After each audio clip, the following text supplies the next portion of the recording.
Welcome back, or if you're new, just welcome. Firstly, apology for the professor hair. I washed my hair last night, can't do a thing with a sink. What's been going on? End of February, that's the 6th of the year, gone. So, quick update, bring you up to speed on what's been going on. First off, I do apologise for there not being any beer on the website for a little while. That will change soon. We have got more ginger, more Barney's, and we've got more Florence. And I'll be doing a couple more brews first week of March. Also, as you know, I've been going through this ongoing dilemma, really, regarding clean in place, CIP. Reason being, I want to try and make this brewing adventure as accessible as possible. And that might be for people who, like me, may have disabilities, may have chronic arthritis or whatever. So rather than taking everything apart, I want to look at the process of cleaning in place. Two issues with that. Does it really clean? Second is, Second is, have I effectively removed all of the cleaning materials before it gets into contact with the beer? So here's what we do. As an example, in the fermenters or the bright tanks, after they're emptied, give them a rinse. After they're rinsed, they get a hot caustic. So 70 degrees caustic mix. And that breaks down all of the soil matter. We use the term soil for physical matter, so whether that's any bits of hop debris or that little Krausen ring you get with the fermentation, breaks all that down. Then flush, and then a rinse with peracetic acid, Persid 5 niche solutions. Then let it air dry. That's the process we use. Always full of doubts because I am still relatively new to this. So we've got our friend, young Mr. Christopher Harrison Hawks over, Harry Brews 69, came over the other day and gave me the thumbs up for what we're doing, and suggested some other stuff that we can use probably once a month for a really deep clean, especially on things like the heat exchanger. So happy with that. So what have we done so far? There's beers going on the website, and we've done the clean in place. Let's look at new toys. This new toy, this is a big industrial stainless steel apple scratter. What that means is it mashes apples up, ready for pressing, but also other fruits as well. So we're going to be doing this year some more fruited sours, and possibly some fruited IPAs, not necessarily milkshakey, but more smoothie based. We're going to still try and keep everything here vegan. I'm not vegan, but a lot of our customers are. So yeah, this particular beast will do 600 kilos an hour. That's a lot of apples. And the project that I'm hoping to run involves taking apples that would otherwise perhaps go to landfill from food banks or supermarkets that haven't been sold. They've reached their sell by date, but they're still perfectly good for making cider. And the project will be that if we get, as an example, if we get 200 kilos from a food bank that hasn't been able to give them away, we will make that into a batch of cider. The profits from that cider will be split 50-50 between support groups that we have here at the boathouse and whoever has donated those apples. So as an example, if it's a food bank, give us 200 kilos of apples. We make however much cider from that. At the end of it, we sell this amount of cider, we've made this much profit. I will then say to the food bank, send us an invoice for half of how much we've made for profit. That way, we're not paying tax on that. We're paid the duty as a part of the cost of producing it, but they then get some income. If you know of any food banks or food projects or supermarkets or corner shops or wholesalers, please would you make that connection between us and them? We can then take it from there. Along with our existing fruit press upstairs, I also bought this big stainless steel hydraulic fruit press. I'm reckoning on, we've got 4 of those Firmzilla 60-litre Firmzillas. I'm reckoning on doing probably 4 of those a month, maybe more. Additional to that, for cider lovers, I have upstairs got 18 corny kegs full of various ciders that we made between 2020 lockdown, when we was out on the boat collecting apples, and last year was the last batch of cider we made. I'm going to have a spring cider event where we're going to invite people to come and sample some of those 18. We'll probably have 2 days, a Saturday and a Sunday. So on the Saturday we'll have 9 kegs on, and then on the Sunday we'll have the other 9 kegs on. So that will be coming up hopefully quite soon. Big news. I'm going to have to take you outside for that.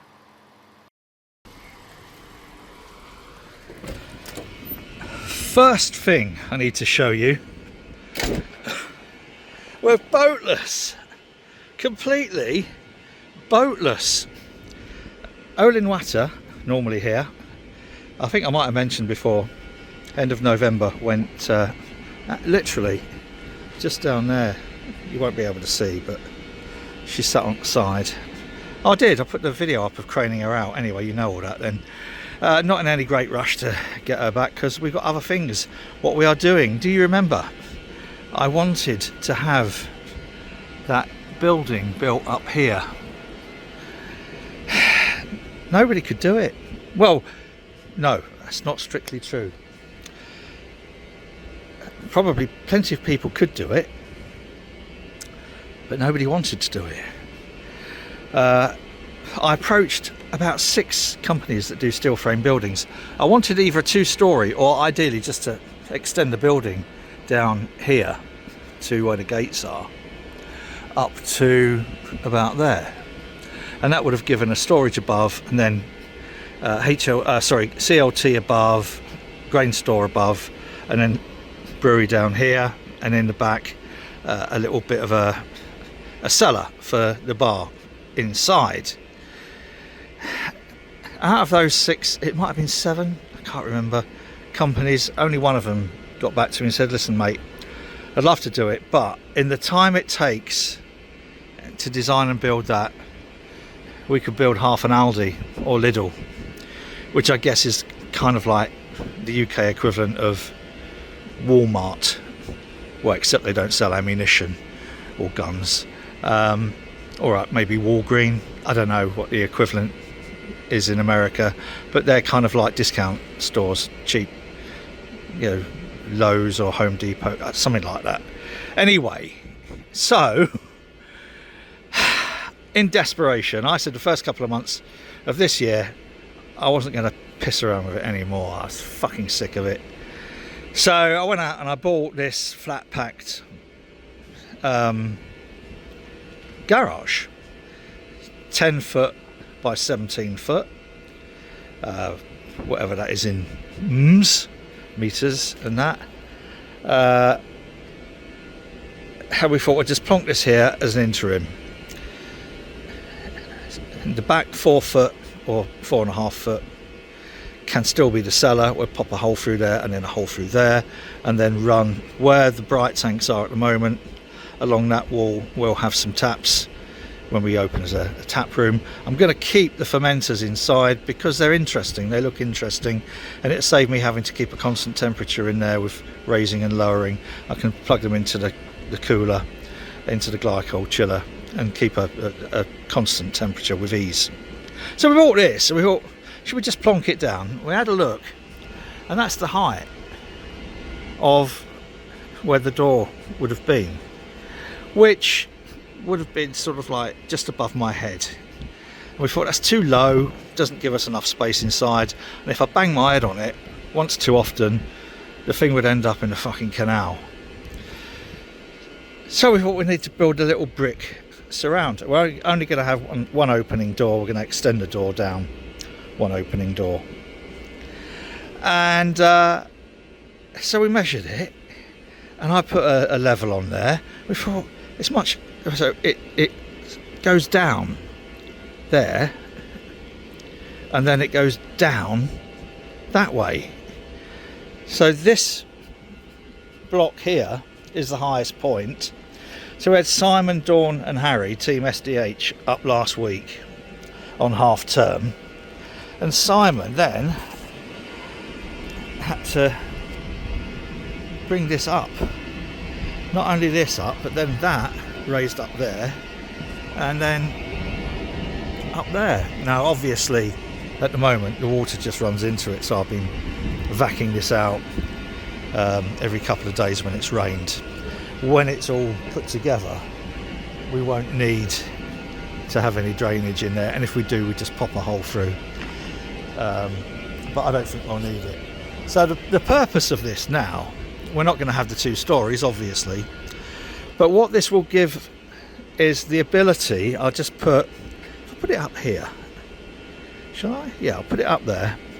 It'll give us the ability to wheel everything inside, so the brewery, the pilot kit, the old workbench, Bar 101 workbench, and other bits and pieces into here, thus freeing up room in there.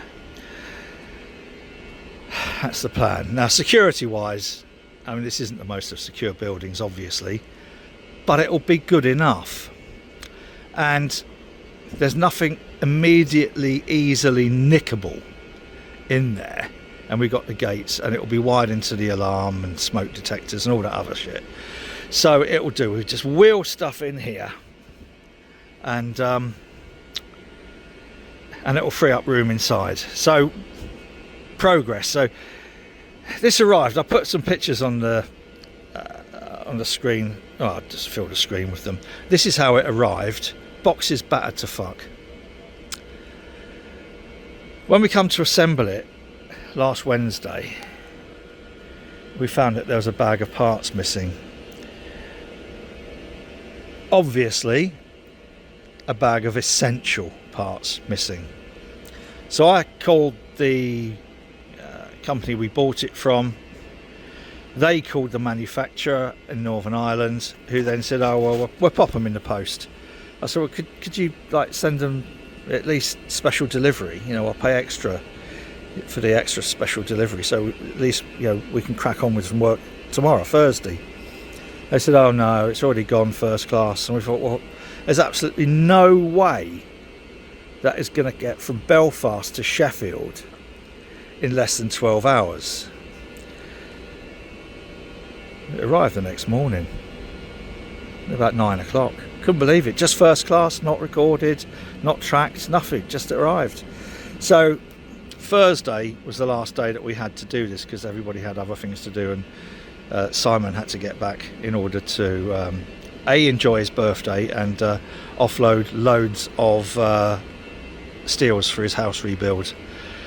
So yeah, so this is done. Most of the fabrication's done. It just needs all bolting together. So we're kind of like now looking at how and when that's going to happen, but a lot further on than before, I think you'll agree. There's one other thing, because I'm conscious this video has been on for a little bit now.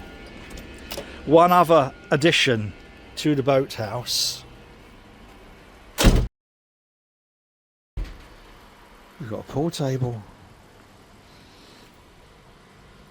Obviously it'll be a nice thing to have when we're doing sort of like club events and taproom events. Also got a hydraulic trolley for it, so we can lift it up and wheel it out of the way. as with everything else, it will fit into the building outside.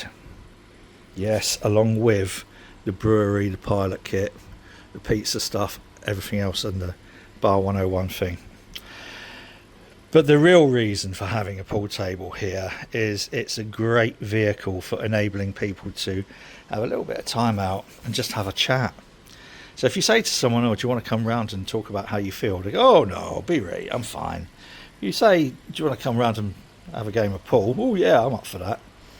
I've done it with brew days, where I've said to people, do you want to come round and do a brew? Yeah, right up for that. And that gives them a good few hours in order to talk about the things that are concerning them. And obviously for the patients I work with most, they've lots of things that concern them. And the best intervention for many of them is talking, because a lot of jumbled feelings and emotions, and we don't know how to deal with them because we're never taught how to deal with them, obviously, because it's not something that we ever think we're going to have to deal with. So that's the pool table. So yeah, things are moving on.